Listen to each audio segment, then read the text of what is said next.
First at 5, it is a weather impact alert day. The downed garbage cans, you're going to see them as you're heading off to work or walking to the bus stop. Mother Nature bringing lots of wind. Good morning. Thanks for starting off your day with us here at Fox 61 and Fox 61 Plus, America Areas. And I'm Bridget Buerlo. You definitely want to hold on to your coat, your hood this morning because could blow away. It's going to be that windy, Rachel Piscitelli. Yeah, I think the wind is actually going to come in more so towards the evening tonight. So 9, 10 o'clock tonight, we're going to see those gustier conditions.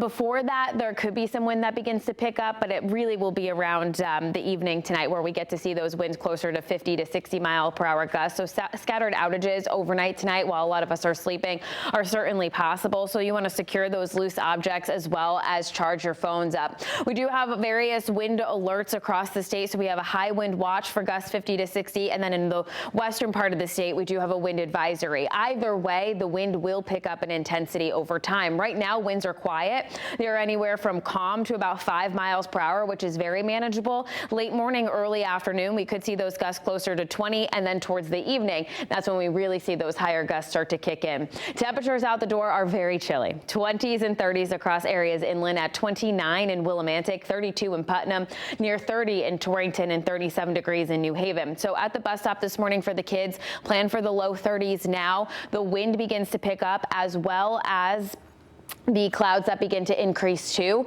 over time. So by the evening, plan for the wind. Temperatures will be up around 60 degrees though in the afternoon, and noticing even by 7 o'clock. So when the sun goes down, it is still quite warm. It won't be until the front passes that we begin to drop the numbers. Near 60 degrees in Hartford, 62 in New Haven, southeastern Connecticut in the upper 50s to near 60. It is a cloudy day overall, and we'll watch for the isolated scattered storms overnight tonight into tomorrow too, with the wind picking up as well. We'll have more details on where we go from here. We'll talk about the chilly and raw day that is on the way for Thursday coming up in just a bit. Here at 6:02, mostly quiet on the roadways with the exception of some road work that is wrapping up at this hour. We also had this vehicle fire over in Tolland. It does look like it's not causing too much of a delay, which is certainly some good news. It's in the right shoulder now, and folks in both directions of Tolland on the top of your screen looking okay. 84 east and westbound out by exit 68. Bridgeport starting to see some delays this morning in New Haven on 95. Just out by Long Wharf. That's running smoothly. Bridget. Hi, Rachel. Thanks. 6:02 is your time. We have some breaking news from overnight. It appears there's been an upset in the Bristol mayoral race. Yeah, former mayor and Democratic challenger Ellen Zaposassu is ahead by 184 votes. Incumbent Mayor Jeffrey Caggiano was seeking his third term in office. Ellen Zaposassu had served as mayor from 2017 to 2021, and that's when she lost to Caggiano that year. And in New Britain, Democratic candidate Bobby Sanchez has declared victory over Republican challenger Sharon Bolin Saavedra. It was the first election in 15 years without an incumbent. Current Mayor Erin Stewart is not seeking re-election because she is exploring a run for governor. Fox 61 has been covering this race extensively for you all election season. Fox 61's Glenn Kittle joins us live in New Britain this morning with the latest on that race. Were people expecting this to happen, Glenn?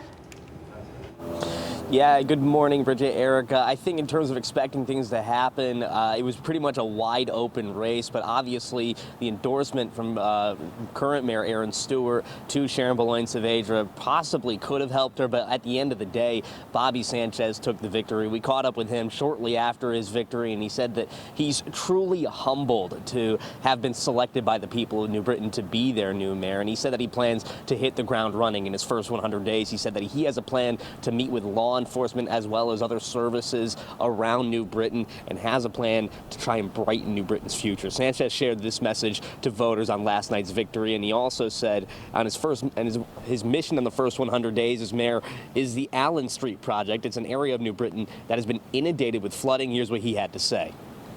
Close to 50 homes in that area have had issues for the past 30 years. And when I went door knocking in that neighborhood, many of the individuals showed me their basements. They talked to me about what was going on in their neighborhoods, how it was flooding. There was one particular person, Frank Chase, who showed me all kinds of pictures of what's going on in that neighborhood. And I said to them, look, I'm going to do my hardest to advocate to make change here and to start this project and to get it going.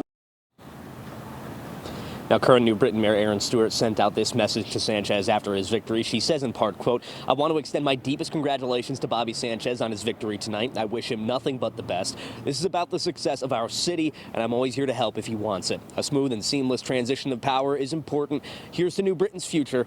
May it be just as bright." Now, Stewart has said that she plans to explore a run for governor as that field takes shape for the 2026 campaign. She did make a run for governor back in 2018, but ended up opting for a bid for lieutenant governor and ended up dropping out of that race. And we actually had somebody come up to us saying that they hope that Mayor Stewart runs for governor in 2026. So definitely has some support here in the hardware city. Live in New Britain, Glenn Kittle, Fox 61. She certainly does have that, Glenn. Thanks so much. Appreciate the update. Meantime, voters in Berlin decided to stick with a familiar face. Republican incumbent Mayor Mark Kaczynski appears to have defeated Democratic challenger Brian DeLude. Kaczynski has been in office since 2015.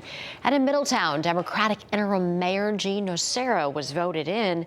He defeated former two-term Republican Mayor Sebastian Giuliano. The election comes after former Mayor Ben Florsheim resigned in June.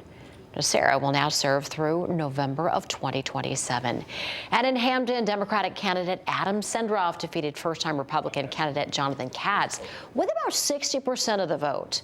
Sendroff will serve a 4-year term, and this is the first time that the mayor of Hampden will serve 4 years instead of a 2-year term.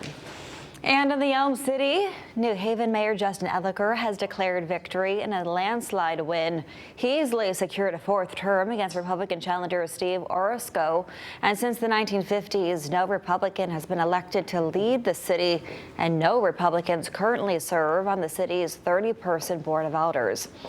Ahead at 6:30, we will share what the mayor had to say about his re-election win and his plans for the next 2 years. And in Windham, incumbent Democratic Mayor Thomas DeVivo declared a victory over Republican challenger Haley DeSauniers. Fox 61 was in Windham as the votes were tallied. Mayor DeVivo spoke about the results and what he admired about his opponent during the campaign. Worked really hard, and I want to thank my opponent for challenging me. She did a good job. She worked real hard. Her whole family was behind her, as I had my family behind me. She did a good job for her first time ever running for office. I feel elated. I'm just looking forward to going back to work tomorrow. Fox 61 did reach out to his opponent for a comment last night, but have not heard back. Derby's incumbent mayor, Democrat Joseph DiMartino, has been reelected to a 2nd term. He beat out his Republican challenger, Scott Derby, with just over 64% of the vote. And we have full election coverage all morning long for you, and results online at fox61.com. Also on our Fox 61 News app, you can scan the QR code to get it right now if you don't have it. We also have some breaking news this morning in Bozrah. Firefighters are working right now to put out a fire on Fitchville Road. We don't know what is on fire or if anyone is hurt. We do have a crew heading to the scene right now to get the latest information. We'll pass it along to you once it comes into our newsroom.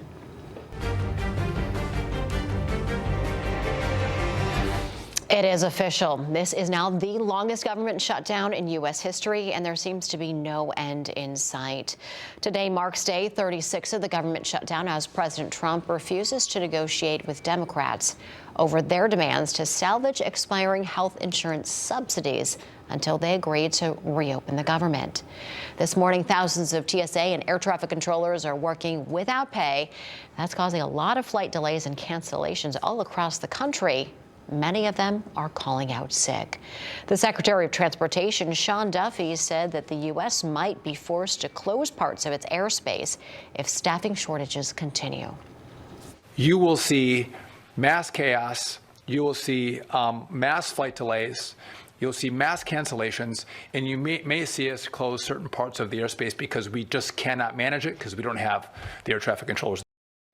Now, the shutdown also led to a lot of uncertainty for SNAP recipients. On Monday, a federal judge ordered the Trump administration to resume benefit distribution. Here in Connecticut, cities like Middletown are funding at least one meal a day for their students every day. No questions, no fees, nothing. coming in the door, they get fed. We want to make sure that we're cultivating the brilliance in all of these students, and we're providing them the same opportunities no matter what background they're coming from. Right now, the Senate has failed 14 times to advance a House-passed continuing resolution to end the stalemate. The vote was 54-44 along party lines.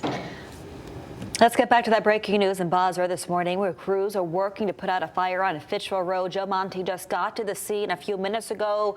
He's going to join us right now. Joe, what are you seeing and hearing out there this morning? Good morning. We literally just got on scene at Fitchville Road in Bozrah. It's in the area of 375. I'm going to step off to the side and show you what it looks like.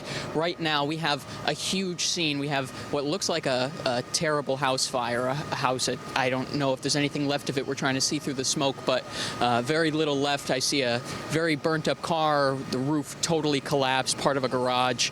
There's several fire trucks on scene, police. They even have the ladder truck out with the hose. It was spraying water at one point, actually multiple ladder trucks. We have firemen on scene. We're going to try to talk to them later this hour. I did on the way in, spoke to a man who lives in the area. He said he heard an explosion. So again, we don't have many details, all visual right now. We can see firemen spraying down the house with water and trying to put out whatever's left of the fire, making sure that it does not come back. Now, in the next several minutes, I'm going to be speaking with multiple people. I'm going to try to talk with the fire department. I'm going to again try to talk to the man. You'll hear from him later this afternoon, who said he heard an explosion. He's a neighbor, so we will keep you posted on that. We're going to get more information coming up in just a little while. For now, in Bozrah, Joe Monty, Fox 61.